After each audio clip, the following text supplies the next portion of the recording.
Hola, el día de hoy voy a hablar de uno de los cómics que más me ha sorprendido, me ha encantado y sobre todo lo recomiendo porque a partir de ahora me dedicaré a hacer muchos videos acerca del personaje de Superman.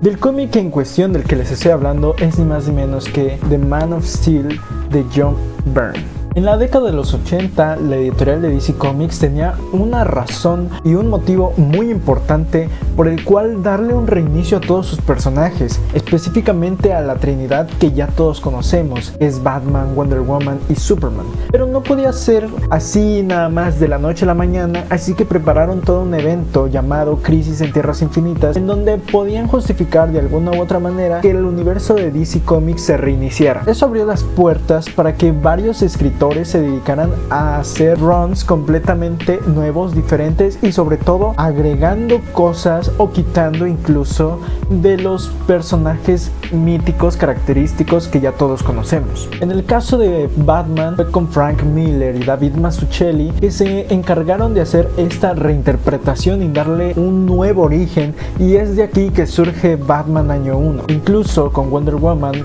George Pérez se encargó de reescribir toda su historia y sobre todo incluyendo el mito de las Amazonas y todo este nuevo mito acerca de la cultura griega. Muy pero muy interesante. Sin embargo, el día de hoy vengo a hablar de esa reinterpretación y ese nuevo reinicio que hizo ni más ni menos que John Byrne con El Hombre de Acero.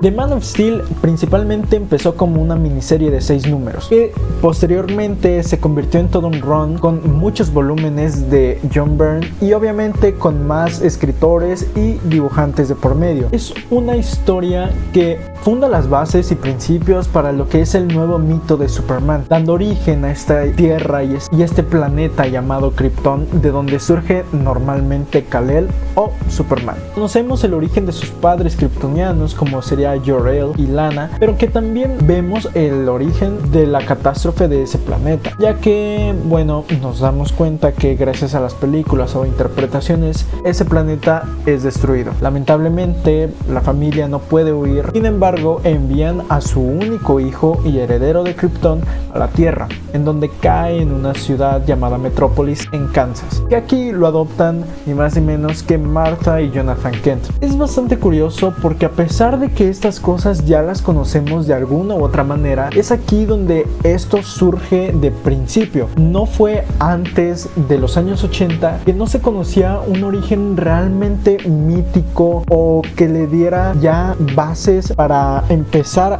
a escribir y sobre todo construir el mito del superhéroe más característico de todos los tiempos. Si bien es cierto que en el primer número, incluso segundo número, no abarca mucho quizá como uno estaría acostumbrado hoy en día, aún así es importante saber que esto simplemente fue una introducción, una pequeña semilla plantada para lo que sería la historia ya verdadera del Hombre de Acero, ya que a pesar de que estoy hablándoles de la historia de Krypton, de la familia kryptoniana de Superman, de su padre Jor-El, no son ni más de 10 páginas en donde se nos da esa introducción. A lo mucho son 4, porque tampoco esperen muchísimo texto o muchas páginas contándonos acerca de su contexto. Aquí en esta historia también conocemos un poco acerca del entorno en donde creció Kal-El, Clark Kent o Superman, que en Metrópolis, a pesar de cómo se ha construido la imagen, en Metrópolis era un chico popular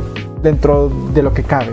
Era un jugador de fútbol americano que incluso sabía que tenía capacidades diferentes como su fuerza, su velocidad, y lo usaba a su favor, pero obviamente él no estaba consciente todavía de lo que era capaz o de dónde provenía. A decir verdad, al principio no entendía mucho el hype o por qué es que lo nombraban como el verdadero inicio o el cómic definitivo para empezar a leer al personaje. Sin embargo, no fue hasta el número 3, parte del número 4, en donde ya lo entendí de mejor manera. Aquí no simplemente se presenta a Superman como el héroe alienígena, sino que también se nos presenta por primera vez este dúo dinámico de Batman y Superman conociéndose por primera vez, ya que, como dije anteriormente, habían salido en Crisis en Tierras Infinitas. Sin embargo, aquí se empieza a formar esta alianza, este grupo, esta amistad, se conocería como World Finest. Sin embargo, creo que no simplemente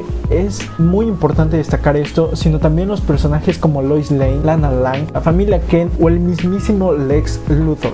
Por lo que he investigado en los cómics, Lex Luthor anteriormente no era visto como lo es aquí. A partir de Man of Steel es que conocemos la versión ya más contemporánea del personaje y villano tan icónico, que no simplemente destaca por su gran inteligencia o por sus planes tan malvados, sino por el simple hecho de que aquí ya se muestra como un magnate, como un empresario multimillonario y que tiene todos los recursos posibles para hacer y deshacer lo que él quiera. Empezamos a ver un poco de esta rivalidad, un poco de este desprecio que siente Lex Luthor por parte de Superman, y sobre todo que vemos cómo es que se empieza a crear este odio que tiene el personaje. Claramente estas no son las versiones definitivas de los personajes, tanto de Superman como de Lois Lane, Lana Lang ni Lex Luthor. Para empezar, aquí Lex Luthor tiene un diseño totalmente diferente a como lo conocemos hoy en día. Sin embargo, como he estado recalcando, esto sirvió para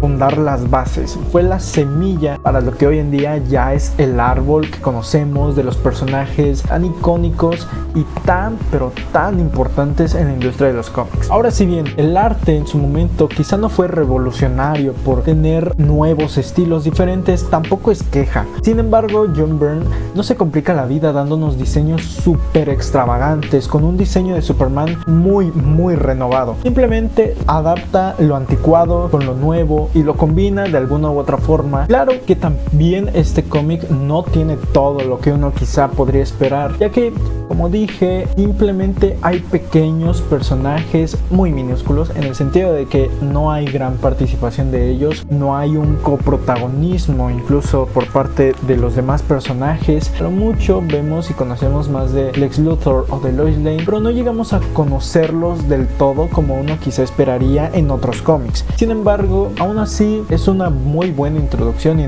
una muy buena manera de introducirse al personaje, conocerlo, saber sobre sus cómics, sus valores y sobre todo de dónde viene esta idea del Superman más actual y sobre todo los personajes. Es cierto que también a este cómic le faltan más cosas, pero para la época en donde se fundó y para el propósito que tenía, que era reiniciar al personaje y darle un origen y una introducción para los nuevos lectores, creo que es más, pero más que perfecto para todos esos requisitos. Si alguien quiere adentrarse a leer a Superman, creo que sí, definitivamente les diría que lean este cómic primero y ya después pueden atascarse de los cómics que quieran, leer simplemente 1001 cómics o simplemente leer este cómic y ya. Si quieren un cómic y ya son lectores avanzados o que ya tienen experiencia con el personaje de Superman, pues quizá ya sea algo repetitivo para ese tipo de fans, o incluso fans que ya han visto muchísimo, leído mucho. Aún así se los puedo recomendar, pero quizá no sea la misma experiencia. A día de hoy existen varias ediciones, tanto en grapas, en TPBs o hardcovers. Hay ediciones incluso en Estados Unidos, pero salen un poco más caras. Si me lo preguntan, en lo personal